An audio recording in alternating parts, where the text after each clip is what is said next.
Bismillahirrahmanirrahim. Assalamualaikum warahmatullahi wabarakatuh. Innal hamdalillah, salatan wa salaman ala Rasulillah sallallahu alaihi wasallam wa ala alihi wa ashabihi wa man tabi'ahu bi ihsanin ila yaumiddin. Summa amma ba'du. Puji dan syukur senantiasa dan tidak pernah bosan-bosannya kita panjatkan kehadirat Sang Maha Pencipta Allah Subhanahu wa Ta'ala, yang mana dengan limpahan karunia-Nya, rahmat-Nya, hidayah-Nya serta anugerah-Nya kepada kita semua, kita kembali masih diberikan kesempatan, kesehatan dan usia panjang oleh Allah untuk sama-sama dan senantiasa mengabdikan diri kita di jalannya dengan menjalankan segala perintahnya dan menjauhi semua larangannya.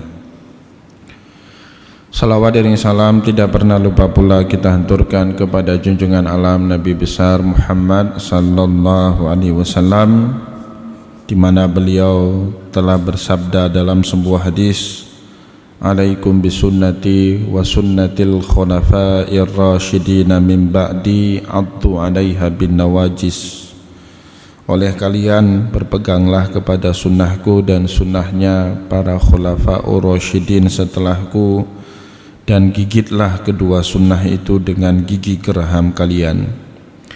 Bapak Ibu kaum muslimin dan muslimat yang dimuliakan oleh Allah, mari pada kesempatan subuh yang mulia ini kita kembali lanjutkan kajian hadis kita dengan kitab Sahihul Bukhari karya Imam Al-Bukhari rahimahullahu ta'ala anhu. Dan insyaallah pada subuh kali ini kita akan melihat kembali hadis nomor 3 yang cukup panjang hadis ini. Dan kali ini kita telah masuki pertemuan ketiga untuk membicarakan hadis nomor 3 ini. Dan pada pertemuan ketiga ini kita akan membacakan bahagian terakhir dari hadis ini yang menceritakan peristiwa atau keadaan atau kondisi yang dialami oleh Rasulullah setelah beliau mendapatkan wahyu yang pertama, surat Al-Alaq 1-5. Meskipun dalam hadis ini cuma disebut surat Al-Alaq 1-3. Iqra bismi rabbikal ladzi khalaq, khalaqal insana min 'alaq, iqra wa rabbukal akram.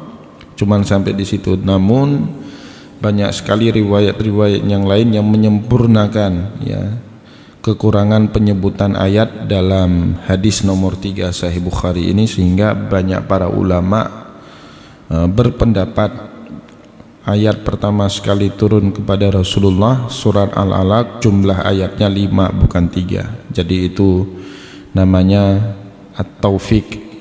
Jadi at-taufiq itu cara para ulama, al-jam'u wa taufiq. Al-jam'u wa taufiq itu cara para ulama menyempurnakan satu pandangan dengan mengumpulkan banyak riwayat dan mensinkronkan antara satu riwayat dengan riwayat yang lain. Itu namanya al-jam'u wa taufiq. Baik Bapak Ibu kaum muslimin dan muslimat yang dimuliakan oleh Allah, diceritakan kemudian dalam hadis ini, faraja'a biha Rasulullah sallallahu alaihi wasallam. Nabi Muhammad kemudian kembali dengan membawa pengalamannya tadi, pengalaman bertemu dengan malaikat Jibril, meskipun pada saat itu Rasulullah tentu belum tahu yang mendatangi dia itu siapa. Muncul beribu-ribu tanda tanya dalam diri dan jiwanya Rasulullah sallallahu alaihi wasallam. Dia kembali kepada keluarganya dengan pengalaman tadi, bertemu dengan satu sosok, dia pun tidak tahu siapa sosok itu, dan sosok itu mengajarkan kepada dia 5 ayat dari surat Al-Alaq, dan itu pun dia tahu kemudian kalau itu firman dari Allah Subhanahu wa Ta'ala. Maka keadaan itu menyebabkan Nabi Muhammad yarjufu fuaduh, dalam keadaan batin atau hatinya yang bergoncang, ya, tidak tenang. Nabi Muhammad kembali ke keluarganya dalam keadaan yang tidak tenang. Ya, ini diilustrasikan ya di dalam hadis ini. Fadakhala ala Khadijah binti Khuwailidin radhiyallahu anha. Maka kemudian Rasulullah langsung masuk atau menjumpai istrinya sekembalinya dari Gua Hira. Beliau langsung ke rumahnya Khadijah radhiyallahu anha binti Khuwailid. Faqala, kemudian Rasulullah mengatakan zammiluni zammiluni. Ya, jadi kalau kita pakai bahasa Arab, ilmu saraf di dalam bahasa Arab, seandainya mukhatabahnya di situ adalah Sayyidah Khadijah, tidak tepat kalau Rasulullah mengatakan zammiluni, karena zammiluni itu bentuk mukhatabah jamak namanya. Jadi zammiluni ada di hadapan banyak orang di depan Rasulullah sallallahu alaihi wasallam. Jadi saat ada banyak orang di hadapan Nabi, kemudian Rasulullah meminta kepada mereka yang banyak ini secara random salah satu dari mereka untuk menyelimutkan beliau, itu ungkapannya di dalam bahasa Arab zammiluni. Tapi kalau satu orang, apalagi kalau satu orang ini perempuan, itu mukhatabah mufradah dalam bahasa Arab. Jadi yang tepat katanya itu zammilini, zammilini, seharusnya seperti itu. Nah, namun Bapak Ibu yang dimuliakan oleh Allah, kenapa riwayat-riwayat hadis yang masyhur tidak menggunakan kata zammilini? Kalau zammilini langsung mukhatabahnya tidak bisa dipahami yang lain kecuali hanya istrinya Rasulullah sallallahu alaihi wasallam saja. Ya, dan itu mutabaqatul hal, sesuai dengan kondisi di mana dalam potongan hadis sebelumnya diceritakan fadakhala ala Khadijah binti Khuwailid radhiyallahu anha. Rasulullah segera menemui istrinya yang bernama Khadijah bintul Khuwailid, baru kemudian berkata zammilini, seharusnya seperti itu, tapi dalam riwayat ini disebut zammiluni. Nah, maknanya apa? Kata para ulama termasuk Imam Ibnu Hajar al-Asqalani, di hadapan Nabi pada saat itu bukan hanya ada Khadijah radhiyallahu anha, tapi juga banyak ahlul bait beliau yang lain. Ada anaknya di situ, ada Fatimah Az-Zahra. Ya, Fatimah Az-Zahra sudah lahir sebelum Rasulullah terima wahyu. Ada Ali bin Abi Thalib, ya meskipun statusnya sepupu dari Rasulullah, namun Ali bin Abi Thalib ini semenjak kecil sudah diasuh, sudah dirawat sama Nabi, ya, karena kondisi ekonomi bapaknya Ali, Abu Thalib, yang tidak terlalu kaya, bahkan boleh dibilang miskin, sehingga Nabi Muhammad dengan pamannya satu lagi, paman tapi hampir seumuran, beda bulan, ya beda 2 atau 3 bulan, namanya Hamzah bin Abdul Muthalib. Ya, Hamzah ini paman anak Abdul Muthalib setelah Abdullah bapaknya Nabi. Setelah itu Abdul Muthalib punya anak lagi, Hamzah. Setelah Hamzah nanti belakangan yang terakhir Abdul Muthalib masih punya satu orang anak laki-laki lagi yang namanya Abbas.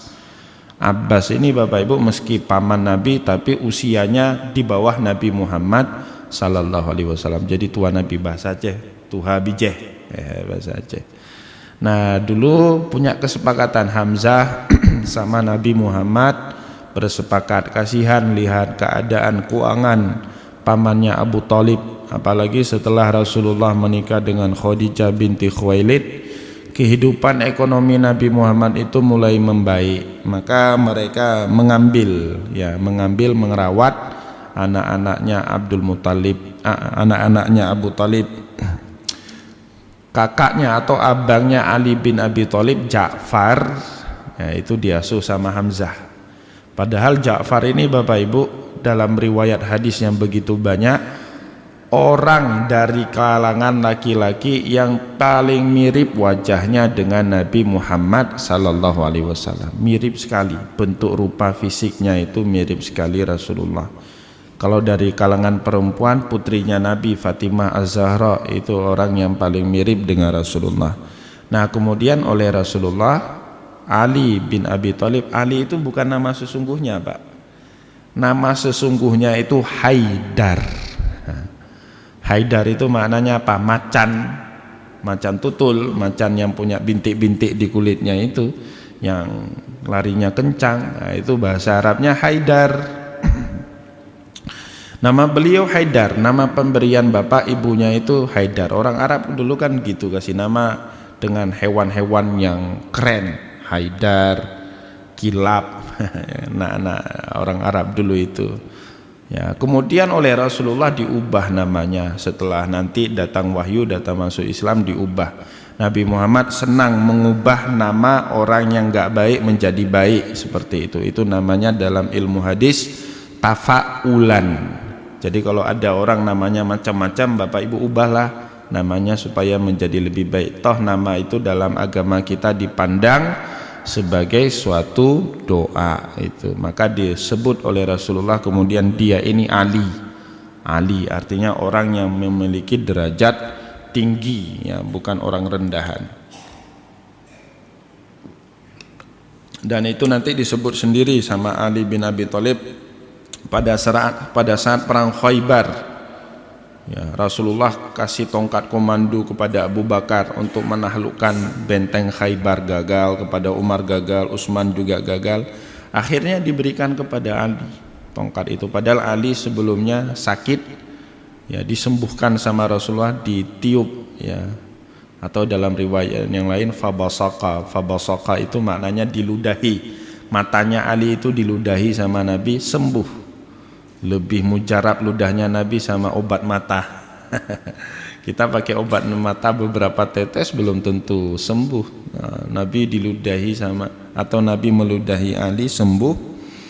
Tongkat komando, dulu tongkat komando liwa namanya. Liwa itu bendera. Siapa yang pegang bendera itu dia yang jadi jenderal.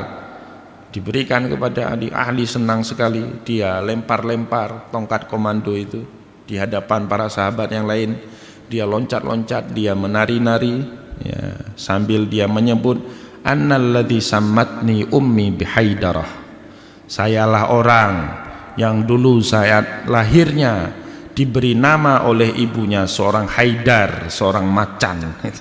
Sebut Ali bin Abi Thalib. Maka nanti ada tarekat yang dalam berzikirnya harus sambil lari-lari, joget-joget, loncat-loncat. Nah, itu ada amalannya Bapak Ibu. Dan itu tidak dibantah sama Nabi di hadapan Nabi Muhammad senyum-senyum saja. Lihat Ali seperti itu. Nah, baik, kita tinggalkan tema kita itu. Maka kemudian dari sini kita bisa paham kenapa Nabi Muhammad mukhatabah bukan dengan zammilini tapi dengan zammiluni. Kalian, saya ini susah, saya ini kok goyang-goyang ini, kok mengalami hal yang nggak biasa, ya, selimuti saya itu, ya, itu seolah seperti itu maknanya, ya. Fazammaluhu hatta dhahaba anhu ar-raw'u. Maka mereka pun menyelimutinya beliau, menyelimutinya Rasulullah sallallahu alaihi wasallam hatta dhahaba anhu ar-raw'u, sehingga hilanglah kegelisahan, kegundahan dalam diri Rasulullah sallallahu alaihi wasallam. Memang manusia seperti itu, Pak. Kalau kita punya masalah, kita dekap dia, dia itu akan hilang. Apa istilahnya kalau dalam ilmu psikologi modern namanya body touch, ya. Body touch itu penting sekali, sentuhan tubuh itu penting. Jadi makanya saya salah satu orang yang paling nggak suka dengan kuliah online. Body touch-nya itu ndak ada. Ya, body touch. Kita mau ngajar anak, mau kalian ini kok nggak bisa, mau tempeleng siapa kita. Dianya di online, ya kan, di dunia maya. Body touch itu penting sekali. Orang yang sedang gundah, risau, nah itu kita pegangi tangannya atau kita pegangi pundaknya, itu hilang risaunya itu. Ya, apalagi kalau kita peluk itu. Kalau kita peluk dia. Jadi saya dengar cerita pemain Persiraja tahunnya apa itu, yang Persiraja menang sama Persipura dulu itu, yang di Senayan itu kan satu-satunya kali Persiraja menang itu. Banyak jamaah saya mantan pemain Persiraja, Pak. Ada Pak R. Mahdi di di Mesra Agung ada Emdan, dulu terkenal itu jamaah saya semua.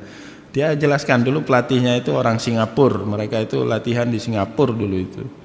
Itu sebelum masuk lapangan dipukulin dadanya satu, ya menang dipukulin itu dada, semangat mereka.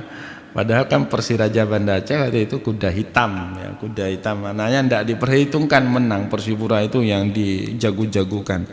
Tapi di final waktu itu menang 3-1 Persiraja, jadi juara pertama sekali perserikatan waktu itu ya, kompetisi perserikatan body touch ya, penting sekali body touch itu. Jadi Rasulullah juga gitu, dalam keadaan yang susah beliau minta dipeluk ya, diselimuti ya, sehingga membuat beliau nyaman, membuat beliau tenang. Nah ini maka Bapak Ibu, tempat yang paling baik kita mencari perlindungan nggak ada tempat lain kecuali keluarga kita gitu.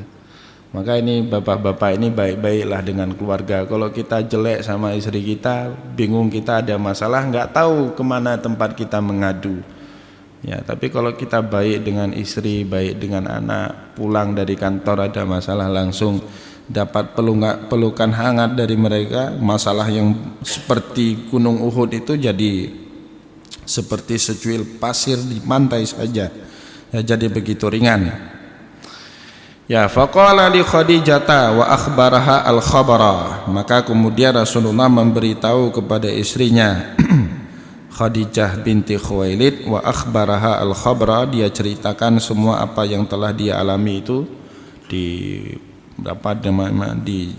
dipeluk dengan erat sekali sama Jibril sampai dia menerima wahyu, diceritakan semua kepada istrinya itu, sehingga Rasulullah kemudian berkata, laqad khasyitu ala nafsi, saya khawatir terhadap diri saya, ini apa sebenarnya, siapa sosok yang mendatangiku itu. Maka kemudian dijawab sama Khadijah, faqalat Khadijatu kalla, Sayyidah Khadijah radhiyallahu anha berkata, kalla wallahi ma yukhzikallahu abada, enggak usah takut, enggak usah risau, demi Allah ma yukhzikallahu abada. Jadi Allah itu sudah dikenali ya, sebelum datangnya wahyu. Orang Arab itu nyebut Tuhan itu dengan Allah gitu. Bukan hanya orang Arab Islam Bapak Ibu, orang Arab Kristen, orang Arab Yahudi nyebut Tuhan mereka Allah gitu. Ya, jadi kalau kita pergi ke gereja Koptik di Mesir itu, yang mereka sembah itu siapa? Allah. Ya, cuman Allah dalam konsep keyakinan mereka beda dengan Allah dalam konsep keyakinan kita. Ini penting untuk saya katakan, kenapa ada sebagian jamaah itu sensitif betul. Kalau kita bilang Tuhan marah dia, Ustaz jangan pakai Tuhan, pakai aja Allah. Enggak, Tuhan itu sama dengan Allah dalam bahasa Arab. Ya, karena kita orang Indonesia, kita pakainya Tuhan. Ini nanti supaya gini Bapak Ibu, kita jangan terjebak dalam debat teknis melupakan substansi. Persis sama, kalau ini persis sama kayak kejadian ada 3 orang satu dari Indonesia, satu dari Inggris, satu dari Arab. 3 orang ini tidak bisa bahasa yang lain. Orang Indonesia cuma bisa bahasa Indonesia, orang Inggris cuma bisa bahasa Inggris, Arab cuma bisa bahasa Arab. Naik mobil bis mau pergi satu pasar, orang Indonesia bilang saya nanti ke pasar mau beli pisang, orang Inggris bilang enggak, saya enggak mau pisang, saya maunya banana. Orang Arab bilang enggak, saya enggak mau pisang, enggak mau banana, saya maunya mauzun. Debatlah di situ. Debatlah sampai berbuih-buih debat di situ, bahkan hampir jotos-jotosan. Sampai ke pasar, ternyata barang yang diambil sama Pak, cuman nyebutnya beda, itu kan nyebutnya beda. Jadi itu penting. Orang Arab semua jemput Allah semua, Yahudi Arab Allah juga, Majusi Arab Allah juga dia sebut.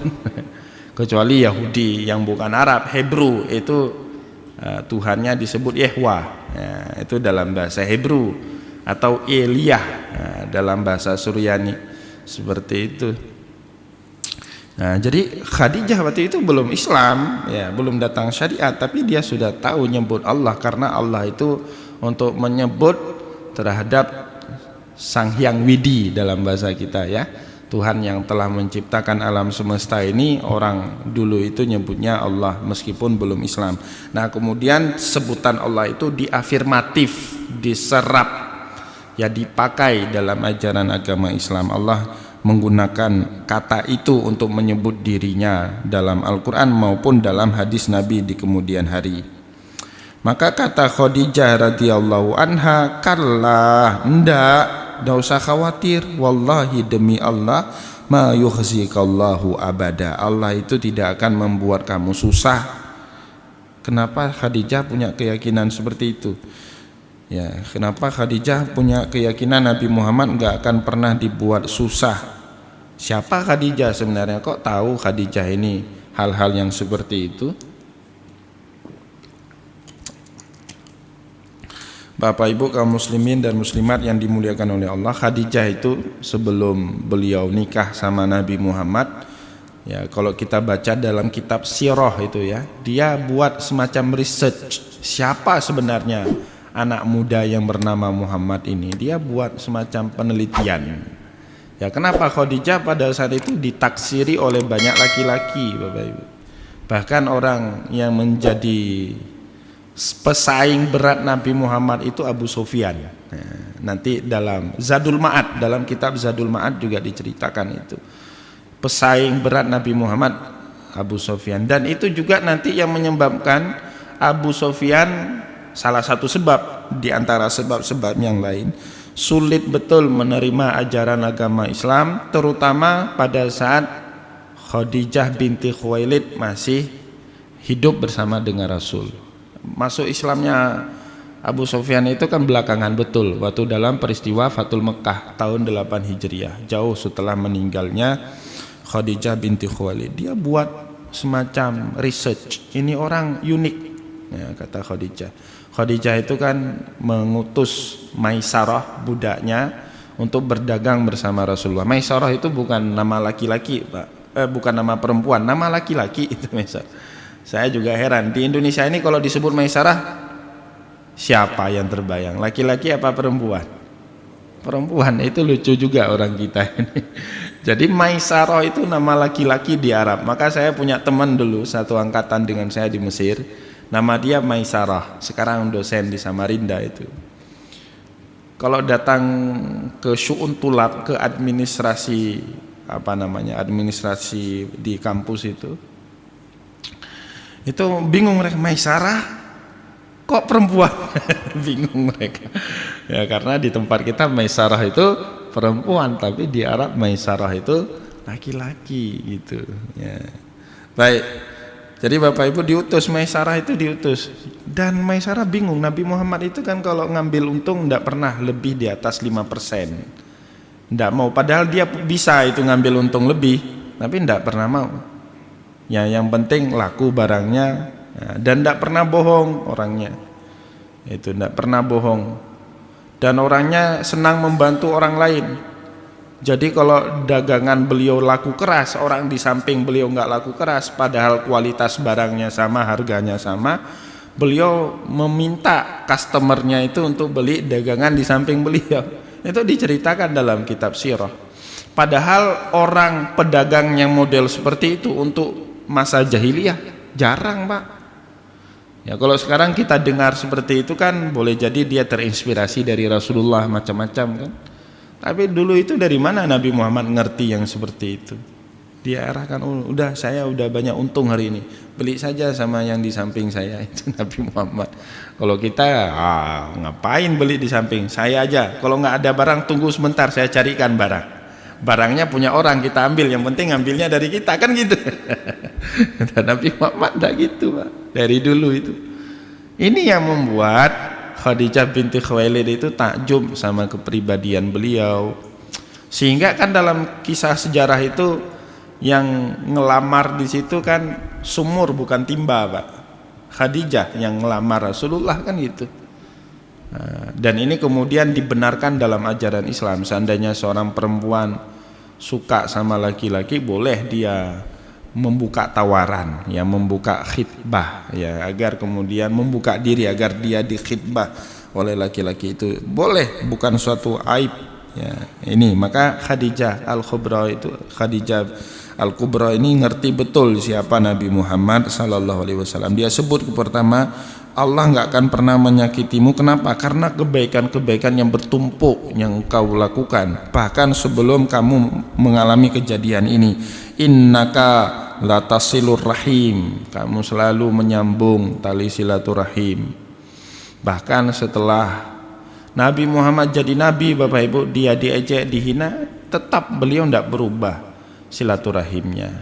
Boleh mereka benci sama Nabi Muhammad, tapi kalau duduk masih bisa semeja. Itu hebatnya Nabi itu, Pak. Abu Lahab itu kan kencang sekali itu ngomong itu, lantang, kencang, kasar, kotor. Saat dikumpulkan Nabi dalam dakwah kali pertamanya, sebut Abu Lahab setelah Nabi mengutarakan maksud dia itu, Abu Lahab ngomong, tabbat laka ya Muhammad alihada jama'tana, kurang ajar kamu Muhammad, apa karena urusan ini kamu kumpulkan kami di tempat ini? Dijawab sama Allah itu, tabbat syada Abi Lahabin wa tabba ma aghna anhu maluhu wa ma kasab, sampai akhir ayat. Itu kan ada legitimasi dari Allah kalau Abu Lahab itu bukan orang baik. Buktinya apa? Allah mencela Abu Lahab itu, tabbat laka tabbat yada Abi Lahabin wa tab. Tapi Nabi Muhammad meskipun ayat itu turun kepada beliau, saat beliau jumpa dengan pamannya Abu Lahab itu, ya Abdul Uzza, namanya Abdul Uzza ya, nama aslinya itu, sama sekali tidak terbawa Bapak Ibu kepingin mencela beliau karena ada ayat yang turun yang mengata-ngatain Abu Lahab. Enggak, maknanya gini, ayat itu, surat itu tidak dikapitalisasi untuk kepentingan beliau membalas dendam kepada pamannya, enggak. Itu Nabi Muhammad. Kalau kita kan kabar eta kayak itu nah ya, nyoku pakai ku timba urungnya itu kan. Nah, Nabi Muhammad enggak gitu. Ya, maka masih bisa duduk semeja dengan orang-orang yang bahkan orang itu memusuhi beliau. Wa tahmilul kalla, dan suka menanggung beban orang lain. Orang susah itu ditanggung bebannya, orangnya peduli. Maka surat At-Taubah itu Bapak Ibu, satu-satunya ayat yang enggak pakai saksi diterima langsung sama Umar bin Khattab itu surat Taubat 128 itu. Jadi dulu pada masa Umar beliau ingin menulis balik Al-Quran, beliau pakai metodologi. Kalau ada satu orang yang ngaku pernah dengar ayat dari Al-Quran, dia harus mendatangkan 2 orang lagi. Kalau 2 orang ini sama mendengar ayat yang dibacakan oleh orang pertama, itu metodologinya. Kalau saya misalnya ngaku pernah dengar ayat dari Nabi, tapi saya nggak punya 2 orang saksi, cuma 1, ayat saya ditolak sama Umar. Metodologinya gitu. Kecuali 1 ayat surat Taubat itu yang terakhir itu. Laqad ja'akum rasulun min anfusikum azizun alaihi ma anittum harisun alaikum bil mu'minina raufur rahim fa in tawallaw faqul hasbiyallah, sampai akhir ayat itu.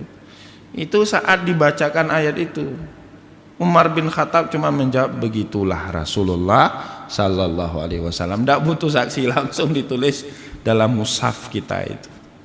Laqad ja'akum rasulun min anfusikum, telah datang kepada kalian seorang rasul dari jenis kalian sendiri, jadi jenis manusia. Azizun alaihi ma anittum, berat terasa olehnya beban kehidupan yang kalian alami.